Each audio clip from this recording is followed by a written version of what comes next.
Hello students, welcome to the second video on the chapter soaps, detergent and waxes which comes under the general chemistry for second semester first BSc chemistry.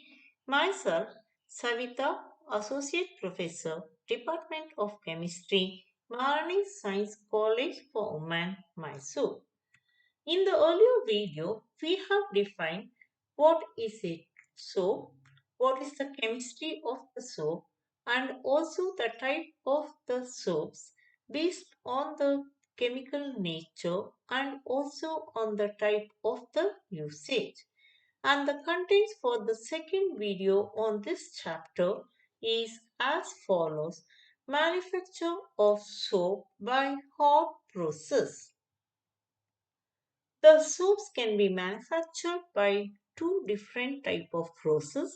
One process we call it by the hot process and the second process we call it by the cold process. The hot process we have further different types. One is called as a batch process and the other is called as a continuous process. In general, when we look at the chemistry of the manufacture of soap, these soaps are manufactured by a process called saponification. Saponification is a process where we take a ester of a fat or oil, that is triglyceride ester, and here we heat with an alkali which can be a sodium hydroxide or potassium hydroxide. In turn, we get the soap, which is nothing but a salt of the fatty acid, depending on whether we use NaOH or KOH. We get the corresponding sodium salt or the potassium salt. Apart during this, we also get an important byproduct that is the glycerol and trihydrate alcohol. This the whole process we call it by the name saponification. And just to represent in a nutshell how a soap is manufactured in a lab, we take a beaker containing concentrated NaOH aqueous media. To that we add some amount of vegetable oil and we heat the content with a constant stirring. So this undergoes the saponification. Then we are going to add NaCl and we get a soap solution which is filter. On the filter paper we get the soapy material with when cooled we get the soap.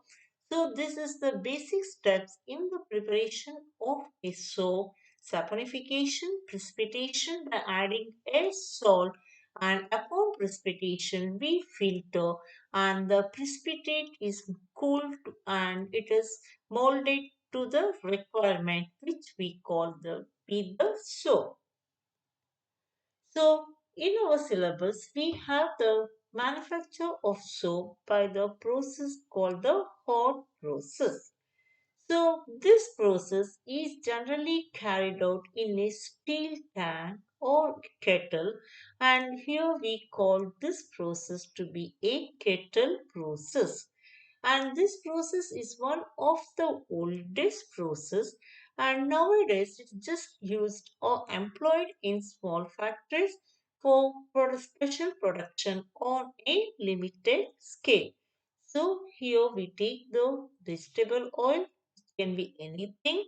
Depending on the type of the soap required, we add continuously the sodium hydroxide and reflex in the iron tap where we get a skimmy layer on the top which is nothing but the soap and the glycerol at the bottom. So this is an overall view for the manufacture of soap by hot process. Let us learn the process in detail. So, the manufacture of soap by hot process involves different steps. The first step being the saponification. So here we take the oil or a fat, once again depending on the requirement in the soap, in a big steel tank which I have just shown you, and this steel tank was earlier called as a kettle, and hence now the hot process is also referred as the kettle process, and it is heated with the steam which is from the perforated coil at the bottom. To this we are going to add 10% sodium hydroxide, and during this addition steam is continuously passed and to maintain the boiling of the solution, and it is stirred well, and after several hours as explained saponification occurs, and it results in the formation of the soap and the byproduct the glycerol. So saponification is a process where a triglyceride when heated with an alkali results in the formation of the salt of a fatty acid which is called as a soap, and the byproduct glycerol is obtained. And after that process, the second step is called as salting out of the soap. So to this slurry, generally the common salt, which is nothing but the sodium chloride, is added. The purpose of adding the common salt is to precipitate the soap, and the heating is continued.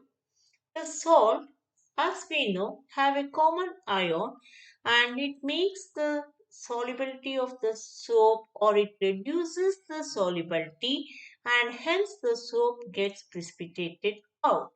And we know the soap is a lighter, it floats on the top as a foam, and that can be easily removed out.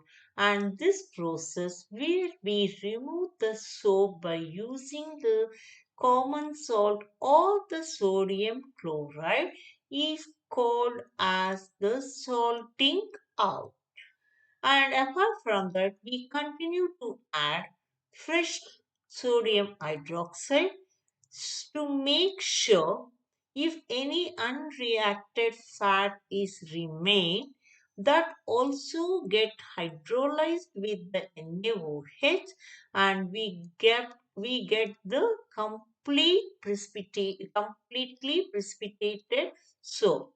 So after adding the NaCl, the lower layer contains the glycerol and the unused alkali, and this is called as a spent lye.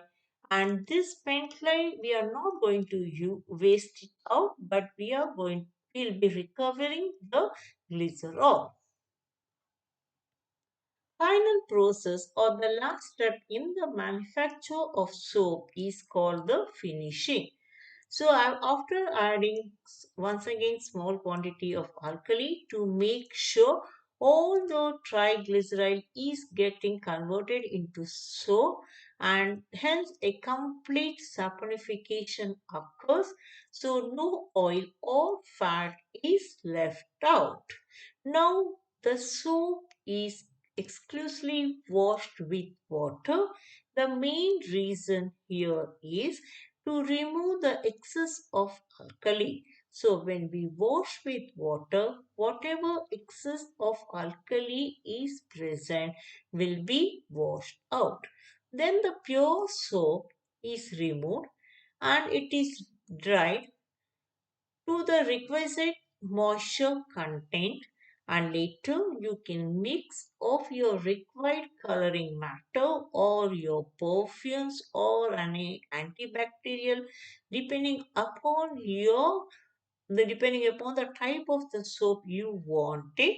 Later, after adding the necessary required for your soap, it is poured into a mold for to get the desired shape, and later it is cooled to solidify. After the soap is solidified, it is packed and marketed. So the manufacture of soap contains the three steps.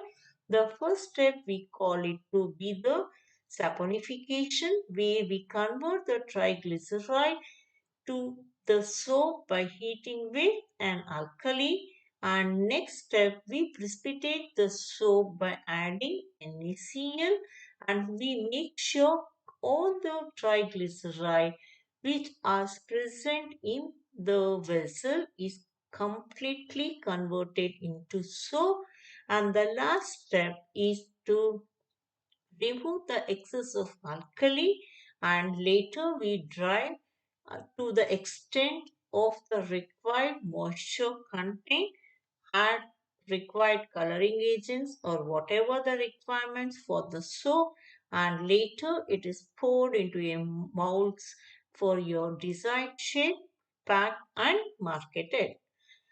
And this is the general process which I have explained for the manufacture of soap by hot process. As already said, the soap has been manufactured in a special vessel which was called as a kettle. So this is the diagrammatic representation for the manufacture of soap by kettle process. So here we have a big vessel which we call it to be a kettle, and to this kettle we have the ingredients.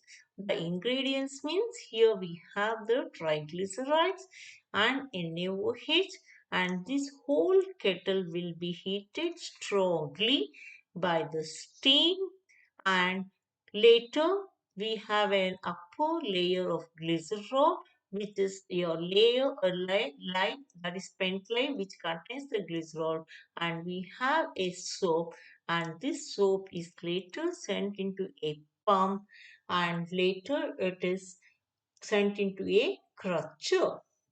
So the soap, which is still when it is in the molten state, is pumped into a crusher by means of a swing pipe. The crusher is nothing but a steam jacketed tank which is fitted with a blade stirrer, and this is called as the crusher.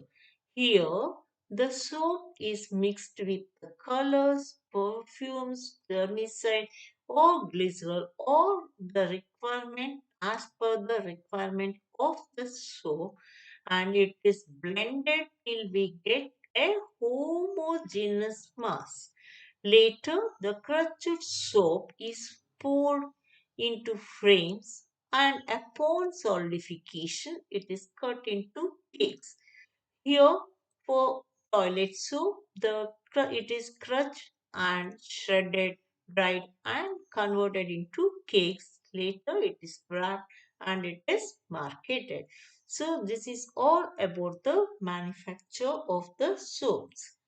So, the basic requirement for the manufacture of soap is, if I want to have the maximum effective soap action, generally we take a fatty acid which contains 12 carbon atoms.